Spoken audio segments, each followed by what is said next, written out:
नमस्कार। आप देख रहे हैं माही न्यूज, जहां इस कोरोना काल में सिवान के अधिकांश डॉक्टर अपने क्लिनिक का शटर डाउन करके गायब हैं। वहीं बड़हरिया के मशहूर चिकित्सक डॉक्टर अशरफ अली बिना अपने जान की परवाह किए बगैर रमजान के पाक महीने में कोरोना पीड़ितों के साथ साथ सामान्य मरीजों की अपनी सेवा दे रहे हैं।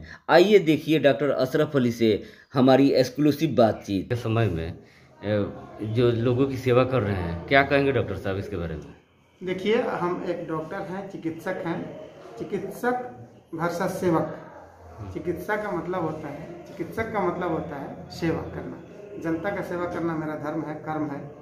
सबसे बड़ा धर्म मेरा चिकित्सा सेवा है। उसके बाद दूसरा धर्म मेरा इस्लाम है, तब रमज़ान है। मैं कहता हूँ कि रमज़ान में भी इबादत की जाती है, रोज़ा रखा जाता है। रोज़ा रखते हुए आप जितना कड़ी से कड़ी मेहनत कीजिए, वो और ही ज़्यादा अच्छा रंग लाता है जी। एक तो ऊपर से भीषण गर्मी, रमजान के महीना, रोज़ा रहना, कोरोना काल, तीनों महामारी, कैसे मैनेज कर पाए आप इसको? देखिए, ये तो एक आदत के ऊपर निर्भर करता है। एक मजदूर, एक रिक्शा पुलर रोज़ा रखते हुए अपने रिक्शे को खींचता है, ठीक उसी तरह से हम रोज़ा रखते हुए अपना काम किए, हम अपनी डॉक्टरी को किए, चिकित्सा सेवा किए और मरीज को देखते रहे। क्योंकि अगर इस वक्त मरीज को हमारी जरूरत है, आज कोरोना की भीषण महामारी का ये प्रकोप है जी। तो आज अगर हम सेवा नहीं देंगे तो फिर बाद में देने से क्या फायदा है। तो मैंने ये दिल में ठाना था कि हमको अच्छी से अच्छी सेवा देनी है। इस मुसीबत के समय अगर मैं ये अपने क्षेत्र के जनता का सेवा नहीं कर सकता हूँ, तो उसका खिदमत नहीं करूँगा, तो फिर मेरा रमज़ान भी सही नहीं होगा, हमारा रोज़ा भी सही नहीं होगा और हमारी सेवा भी सही नहीं होगी। इसलिए हमको अपने रमज़ान को भी सही करना था, अपने रोज़े को भी सही करना था, ताकि हम दिल से खिदमत करें और सेवा करें और लोगों का जान बचाएं। हमने इसमें कामयाबी हासिल भी किया है। इस कोरोना महामारी के समय में जो नॉर्मल बीमारी होती है, अलग टाइप की जो बीमारियां होती है, उसके इलाज करने के लिए भी डॉक्टर बच रहे हैं, क्लिनिक बंद कर रहे हैं, उनके लिए क्या कहना चाहिए? दुर्भाग्य की बात यही है, इस समय में, अभी ये जो अप्रैल मई का समय है, इस समय बैक्टीरियल प्रकोप भी बहुत ज़्यादा होता है, वायरल प्रकोप भी बहुत ज़्यादा होता है। तो इसी समय बहुत सारी जनरल या नॉर्मल बीमारियां आती हैं जी। बहुत से वायरस का इन्फेक्शन होता है, बैक्टीरियाज का इन्फेक्शन होता है, और जनता इसी दुविधा में फंस करके ये रह गई कि हमको लगता है कि आम सर्दी खांसी हुआ है, हमको आम तरीके का बुखार हुआ है, और इसी दुविधा में रह करके जनता कोरोना की तरफ ख्याल नहीं की, जिसके कारण कोरोना इतना बृहद पैमाने पे फैला और इतना ज़्यादा से ज़्यादा मृत्यु हुआ। मृत्यु दर बढ़ने का कारण यही है कि ये जो समय है, इस समय दूसरी बीमारियां भी अपने पूरे रंग में होती हैं, और वो कंफ्यूज कर दी जनता को कि हमें कोरोना नहीं, साधारण बीमारी है, जिसके कारण कोरोना का अंतिम प्रकोप चढ़ गया मरीज पे और मरीज डेथ रेट की तरफ चला गया।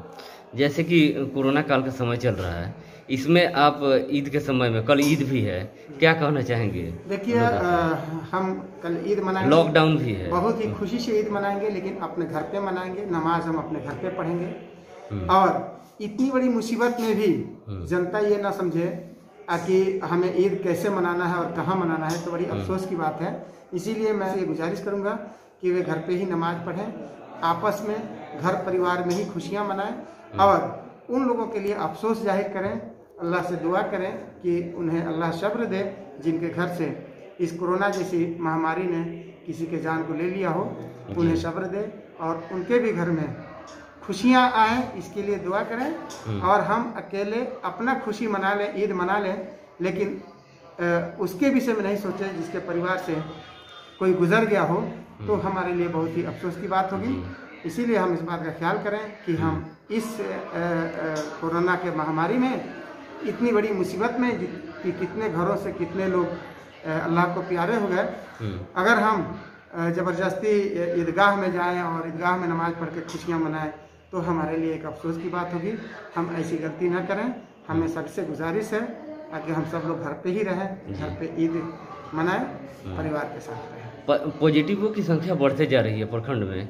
इसको कोरोना का नया वेरिएंट जो आया है, जो काफ़ी तबाही मचा रहा है, इससे बचने का घरेलू पैनिक हो जा रहे हैं लोग, जिसको थोड़ा सा भी म्यूटेंट भी अगर माइल्ड भी हो रहा है तो उनके लिए आप क्या देखिए, कहेंगे? मैंने पहले ही आपको बताया कि अभी जो है जनता कंफ्यूज हो जाती है कि हमें कोरोना नहीं है बल्कि दूसरी बीमारी है। तो हमें एक बात की गुजारिश करनी है आप सभी लोगों से कि आप कभी इस बात को कंफ्यूजन में न डालें।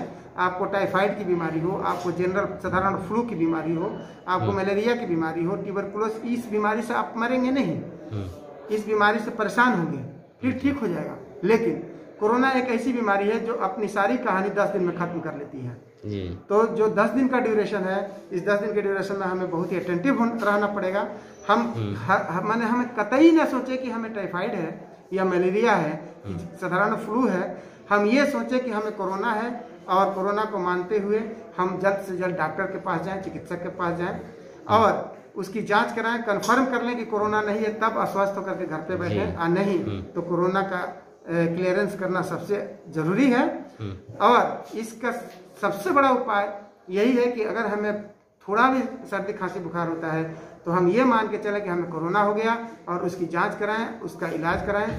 अगर कुछ होता है तो घरेलू उपाय यह है कि हम भाप लें, जो मैंने बहुत पहले बताया था कि दिन भर में 2 बार 3 बार भाप लिया करें। उसके बाद से हम गर्म पानी पिएं।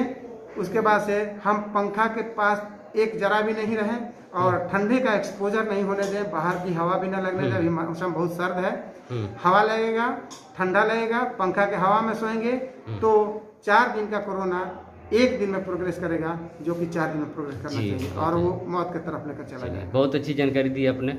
और एक चीज़, आज लॉकडाउन को सर बढ़ाया गया है, आप इसको किस रूप में देखते हैं? देखिए, लॉकडाउन बढ़ाया गया है, मुंडे मुंडे मतिर भिनांग, अलग अलग दिमाग से लोग अलग अलग बातें करते हैं। लेकिन आज का समय का ये मांग है कि लॉकडाउन बढ़ाया जाए, हम सबके बीच में दूरियों को, आपसी दूरी को बढ़ाई जाए, लोग कहीं भीड़ भड़ाका न लगाएं और दूरी बना के रखें ताकि जो कोरोना का चेन बना हुआ है वो कटे और आम लोग बचें इससे।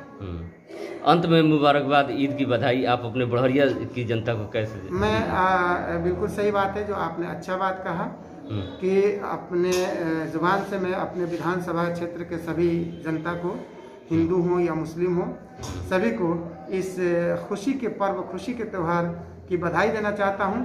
और फिर एक बार और कहना चाहता हूं कि ईद मनाएं, खुशियां मनाएं, लेकिन अपने घर परिवार में ही ईद और खुशियां मनाएं।